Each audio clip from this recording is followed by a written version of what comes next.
Baik, Assalamualaikum warahmatullahi wabarakatuh. Selamat pagi. Di pertemuan kali ini kita akan melanjutkan lagi perkuliahan kita untuk mata kuliah bisnis digital. Hari ini kita akan membahas sebuah topik yang cukup relevan dengan dunia bisnis saat ini, yaitu supply chain dalam bisnis digital.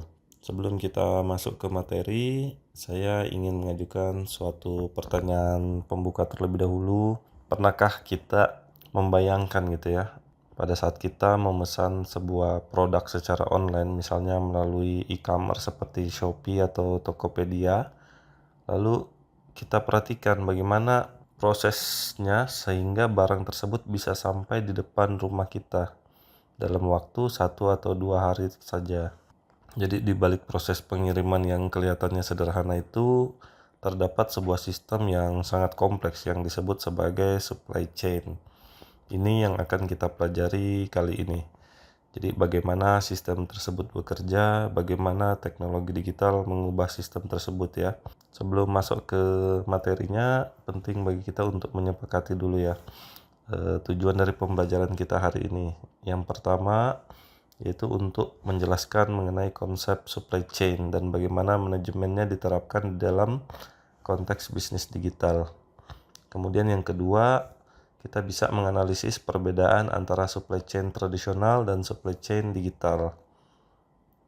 Ini penting karena banyak bisnis di sekitar kita, khususnya di Sulawesi Tengah ini yang masih beroperasi secara tradisional, dan kita pahami tantangan serta peluang transformasinya ke digital ya. Kemudian yang ketiga, kita bisa mengidentifikasi peran e-commerce dalam mentransformasi rantai pasok. Keempat, kita bisa mengevaluasi peluang dan tantangan digital supply chain secara spesifik dalam konteks Indonesia, khususnya daerah-daerah yang masih mengalami keterbatasan infrastruktur seperti Sulawesi Tengah, khususnya di Ampana ya, karena ini adalah kelas taunah. Kemudian kita lanjut, apa itu supply chain? Jadi sebelum kita berbicara tentang digital supply chain, kita perlu pahami dulu apa itu supply chain dalam pengertian dasarnya. Jadi secara definisi, supply chain atau rantai pasokan ini adalah seluruh rangkaian proses mulai dari pengadaan bahan baku, kemudian proses produksi, distribusi, hingga produk itu tiba di tangan konsumen akhir. Terdapat 5 komponen utama dalam sebuah rantai pasokan. Yang pertama ada pemasok dari bahan baku. Mereka ini adalah pihak-pihak yang menyediakan bahan mentah atau komponen dasar.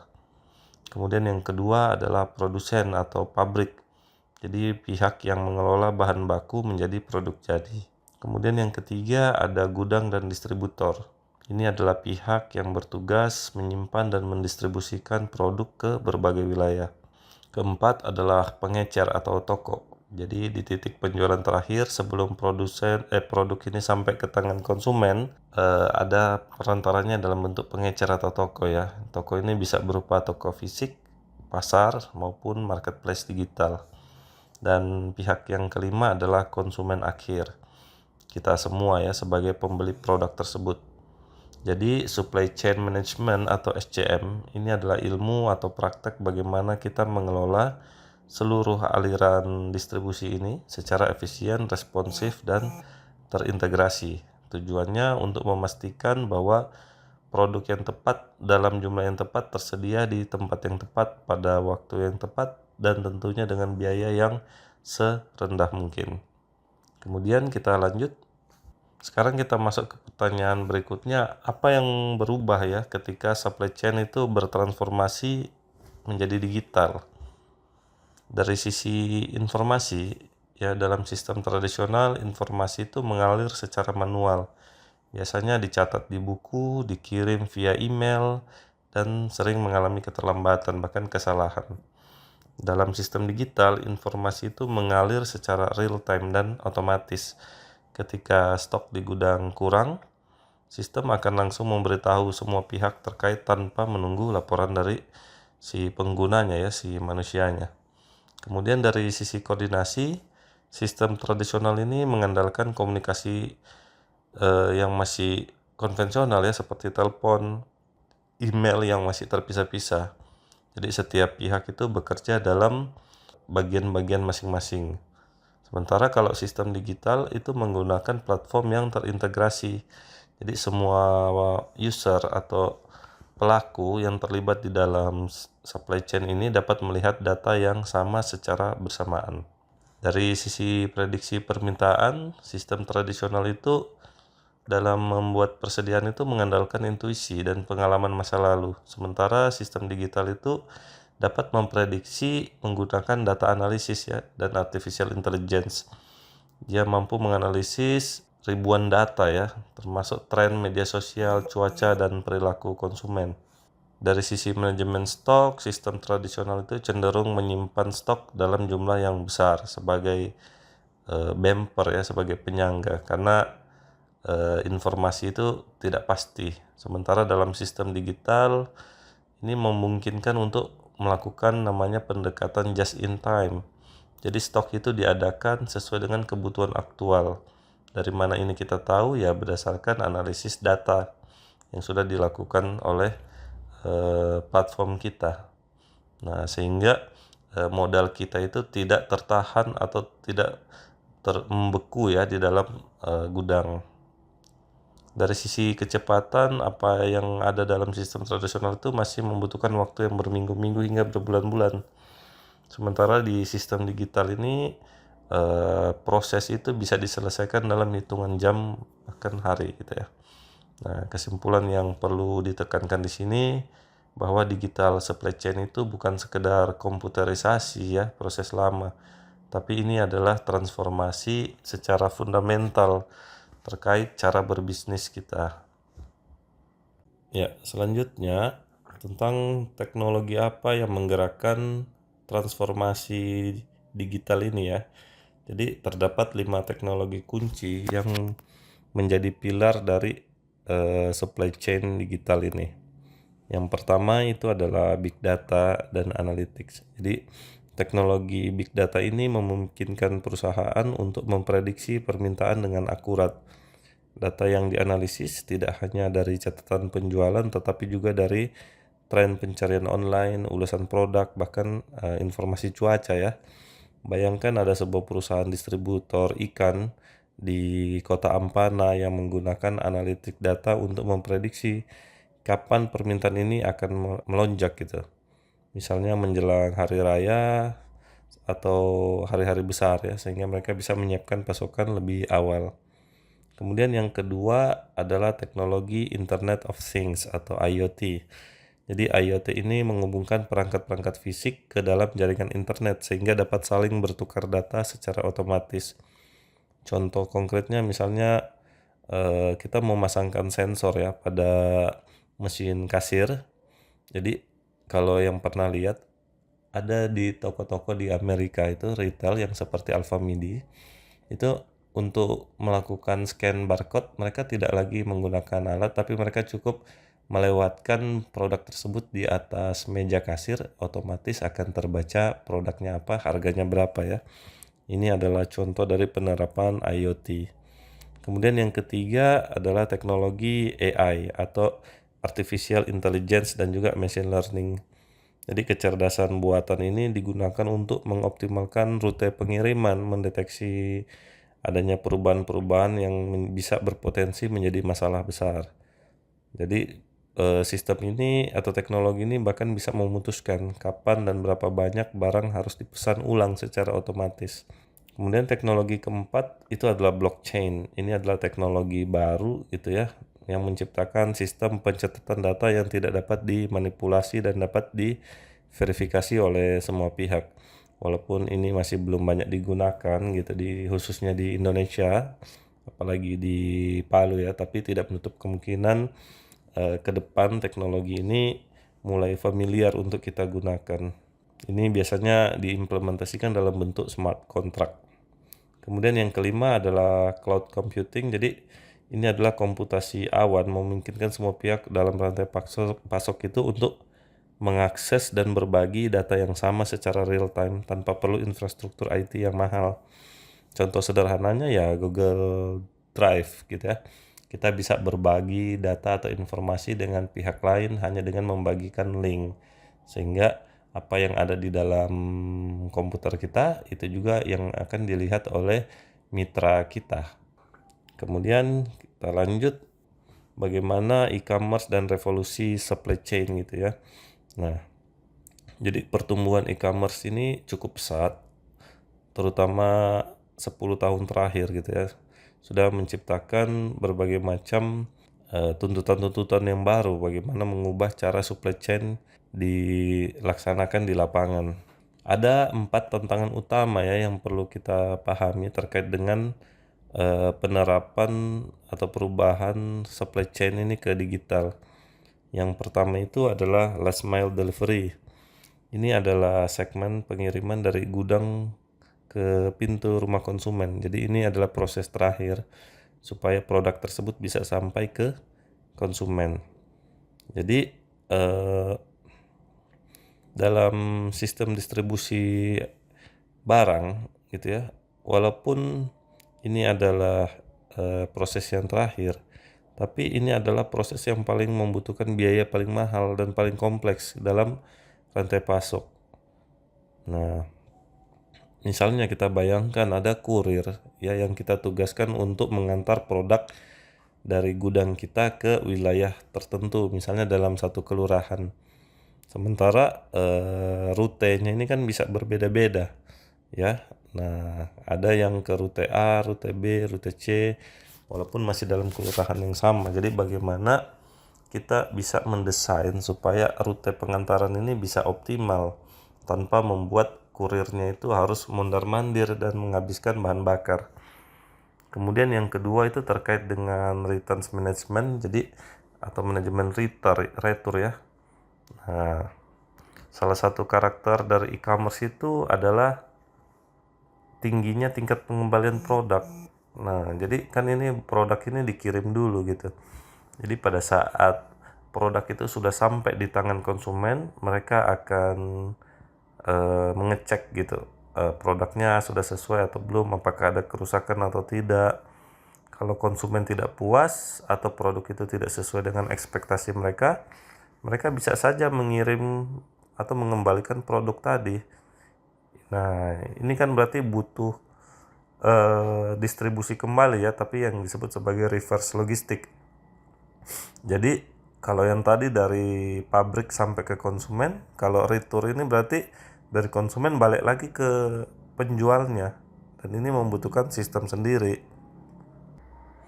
Nah, berikutnya ini adalah kecepatan fulfillment ya. Jadi seiring dengan berkembangannya teknologi, nah perusahaan-perusahaan yang teknologinya sudah maju dan sudah lebih efisien distribusi barang-barangnya, maka mereka itu bisa memanfaatkan teknologi tersebut untuk mempercepat produk sampai ke konsumen.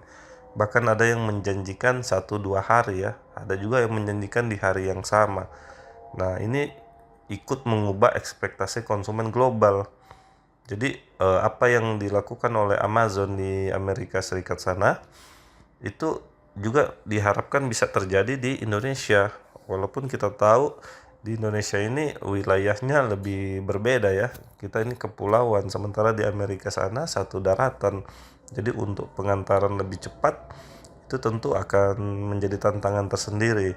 Tapi kan konsumen biasanya tidak mau tahu ya, mereka inginnya barang itu cepat sampai ke mereka. Sehingga ini menuntut perusahaan-perusahaan yang terlibat di dalam distribusi barang ini untuk menempatkan gudang-gudang kecil yang lebih dekat ke pusat-pusat populasi.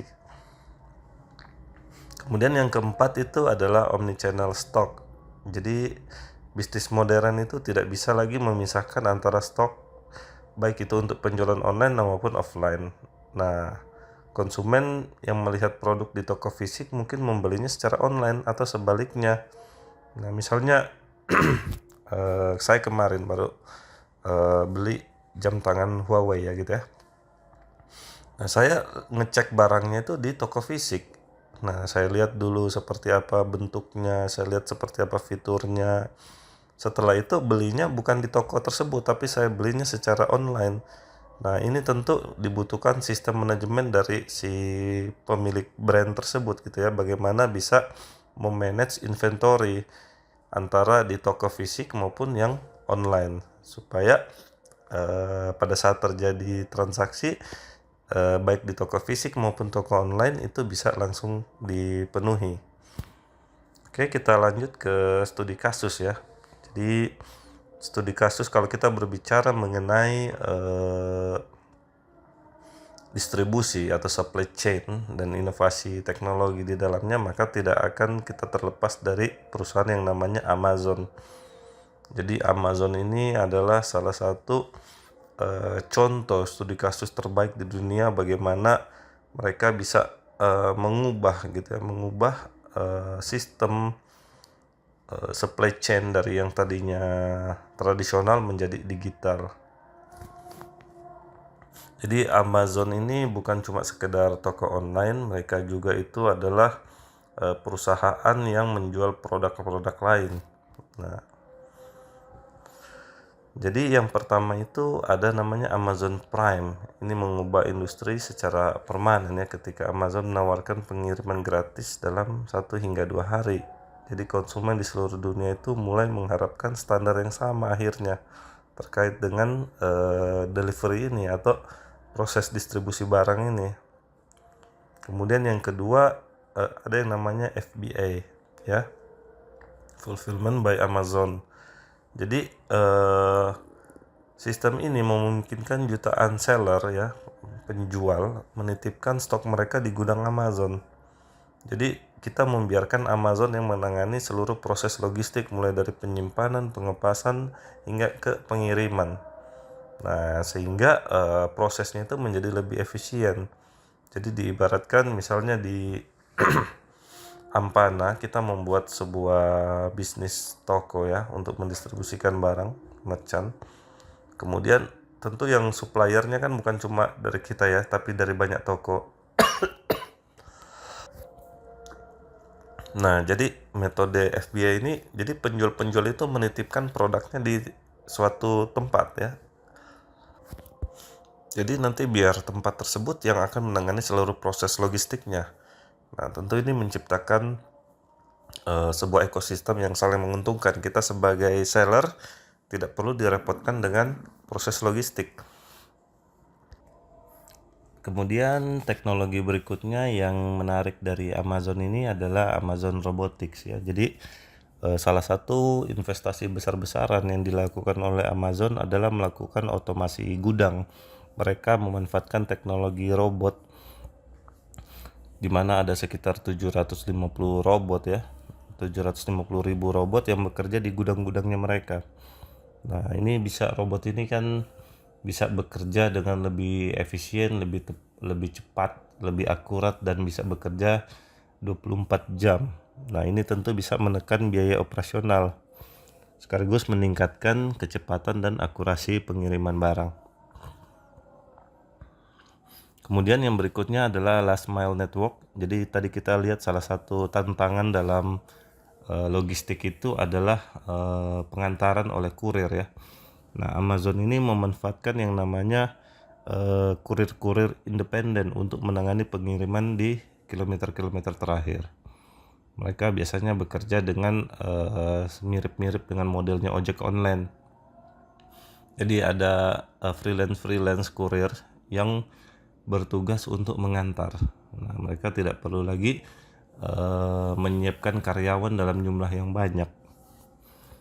Nah, oke, kemudian tantangan supply chain di Indonesia. Jadi setelah kita pahami konsep idealnya gitu ya dan contoh terbaik di dunia yang sudah diperlihatkan oleh Amazon, mungkin sekarang kita lihat bagaimana kondisi logistik di Indonesia, khususnya di luar Pulau Jawa, di Sulawesi Tengah atau di Ampana gitu. Jadi tantangan terbesar kita itu adalah pada infrastruktur logistik yang masih belum merata. Kita ini adalah negara kepulauan, ada lebih dari 17.000 pulau. Kemudian otomatis biaya pengiriman dari satu tempat atau dari satu daerah ke daerah lain itu tentu membutuhkan biaya yang lebih mahal. Ini menjadi hambatan serius ya, khususnya bagi pelaku UMKM yang ingin memasarkan produk mereka itu secara nasional. Jangankan ke luar daerah, dari Ampana dijual ke Palu saja itu biayanya sudah lumayan. Nah, Kemudian solusi yang sedang berkembang ya terkait dengan tantangan infrastruktur ini adalah ada yang disebut sebagai agregator logistik. Nah, mereka ini adalah pihak-pihak perantara gitu ya. Jadi mereka mengumpulkan produk-produk dulu. Kalau kita tahunya ini kayak pengepul gitu ya. Mereka mengumpulkan barang-barang dari satu daerah kemudian satu sekaligus dibawa ke daerah tujuan. Nanti sampai di sana baru dipecah-pecah lagi. Sehingga otomatis biaya transportasi itu bisa lebih efisien. Kemudian tantangan yang kedua itu masih rendahnya digitalisasi UMKM. Jadi sebagian besar pelaku UMKM itu masih mencatat stok itu secara manual. Jadi ada yang tulisnya di buku atau di komputer tapi masih di Excel yang sederhana gitu ya. Akibatnya apa? Data yang kita miliki itu tidak akurat, tidak real time dan sulit untuk diintegrasikan ke dalam platform digital. Nah, jadi solusinya yang bisa kita tawarkan misalnya adalah meminta UMKM tersebut untuk menggunakan framework seperti POS ya, POS Point of Sale yang berbasis cloud. Sekarang ini banyak sekali penyedia-penyedia layanan ya yang menawarkan aplikasi POS berbasis cloud ini sehingga bisa kita manfaatkan dengan baik. Ya, tantangan ketiga adalah masih tingginya biaya logistik ya. Seperti yang sudah dijelaskan tadi, salah satu tantangannya kita karena wilayahnya kita ini luas dan terdiri dari pulau-pulau serta infrastruktur misalnya jalan yang masih belum merata, sehingga otomatis ini membuat biaya logistik itu menjadi lebih besar. Ini tentu akan mempengaruhi daya saing kita karena pada saat kita melakukan penjualan ini tentu akan menjadi biaya tambahan, baik itu akan ditanggung oleh konsumen maupun oleh si penjualnya. Dan tantangan terakhir itu adalah yang berkaitan dengan masih rendahnya kepercayaan antar mitra bisnis. Jadi dalam transaksi B2B atau business to business itu Indonesia masih sangat banyak dilakukan secara tunai atau transfer manual karena kita tidak percaya gitu ya dengan hubungan kemitraan. Nah, ini juga yang dulu menjadi solusi yang ditawarkan oleh marketplace. Dulu kita kan kalau mau beli online itu takut ya, kita sudah transfer uang takutnya barang tidak sampai. Nah, makanya muncul marketplace. Jadi marketplace itu salah satunya mencoba mengatasi masalah ini. Jadi pada saat kita kirim mau pesan barang, kita bayar tapi uangnya belum sampai ke penjual. Uangnya ditahan dulu sama marketplace. Kemudian dia menginfokan penjual untuk mengirim barang, gitu ya. Nah, pada saat barang sudah diterima oleh si pembeli, baru uang tersebut diteruskan ke penjual. Ini adalah solusi ya untuk mengatasi masih rendahnya kepercayaan antara mitra bisnis. Nah, kemudian yang berikutnya ada yang namanya green supply chain gitu ya. Ini sesuai dengan tren saat ini yaitu tentang keberlanjutan. Nah, atau sustainability gitu dalam rantai pasok. Jadi ada 3 kekuatan utama yang mendorong tren green supply chain ini ya. Yang pertama itu adalah tekanan dari Gen Z ya. Kita tahu Gen Z ini adalah ya, orang-orang yang populasinya cukup besar di Indonesia dan mereka ini biasanya memiliki preferensi yang jelas ya. Mereka itu cenderung memilih produk-produk atau merek yang memiliki komitmen terhadap lingkungan. Nah, kemudian kekuatan kedua itu adalah tekanan dari regulasi. Saat ini pemerintah gitu ya sedang gencar-gencarnya meminta para pelaku usaha atau pelaku bisnis itu untuk menerapkan yang namanya ESG atau Environmental, Social, dan Governance. Kemudian yang ketiga itu adalah tuntutan pasar global. Nah, jadi di pasar-pasar seperti Eropa dan negara-negara maju, mereka itu biasanya lebih ketat terkait dengan isu-isu keberlanjutan ini ya. Mereka tidak mau membeli produk dari pelaku atau bisnis atau daerah atau negara yang membuat produk itu dengan cara merusak lingkungan. Nah, mereka akan membeli produk-produk yang lebih ramah lingkungan. Ini tentu menjadi tantangan buat kita ya, bagaimana kita bisa menghasilkan produk tanpa harus merusak lingkungan, supaya produk kita itu bisa lebih diterima di pasar global. Di bagian akhir ini kita akan melihat seperti apa peluang karir ya untuk bekerja di digital supply chain ini. Digital supply chain ini adalah salah satu bidang dengan pertumbuhan permintaan tenaga kerja yang paling pesat di Indonesia gitu. Karena semakin berkembangnya teknologi, otomatis ini memunculkan peluang-peluang bisnis baru ya yang berbasis digital. Jadi walaupun berbasis digital, tapi ada beberapa tahapan-tahapan yang masih harus dilakukan secara tradisional, termasuk mengirimkan barang. Makanya ini perlu manajemen supply chain yang baik untuk bisa membuat proses ini berjalan dengan baik. Ya, beberapa profesi utama ya yang berkaitan dengan digital supply chain ini misalnya adalah supply chain analyst. Jadi ini adalah orang-orang yang bertugas untuk menganalisis data dan menemukan ketidakefisienan dalam rantai pasokan. Jadi dia bisa memperbaikinya. Kemudian yang kedua adalah logistik manager atau manajer logistik. Ini yang paling banyak dicari juga. Ini mengelola seluruh proses pengiriman dan distribusi ya. Mulai dari pemilihan mitra logistik sampai ke pemantauan performa pengiriman. Di perusahaan-perusahaan e-commerce, ini adalah posisi yang paling sering dibutuhkan. Kemudian yang ketiga itu adalah procurement manager. Ini bertanggung jawab atas pengadaan bahan baku dan aset perusahaan melalui platform digital. Kemudian ada manajer gudang gitu ya, mengelola operasional gudang yang modern, dan SCM consultant. Nah, kalau kalian pakar nanti dalam bidang supply chain digital ini, kalian bisa diminta masukan-masukan kalian ya. Kalian akan digunakan oleh perusahaan-perusahaan itu sebagai tenaga ahli dan kalian bisa memberikan analisis-analisis kalian untuk memperbaiki sistem di perusahaan tersebut. Oke, mungkin untuk pertemuan ini seperti itu. Jadi mudah-mudahan apa yang sudah disampaikan ini bisa dipahami dengan baik. Kalaupun ada yang ingin ditanyakan, silahkan dituliskan di kolom komentar. Untuk pertemuan hari ini kita akhiri sampai sini. Assalamualaikum warahmatullahi wabarakatuh.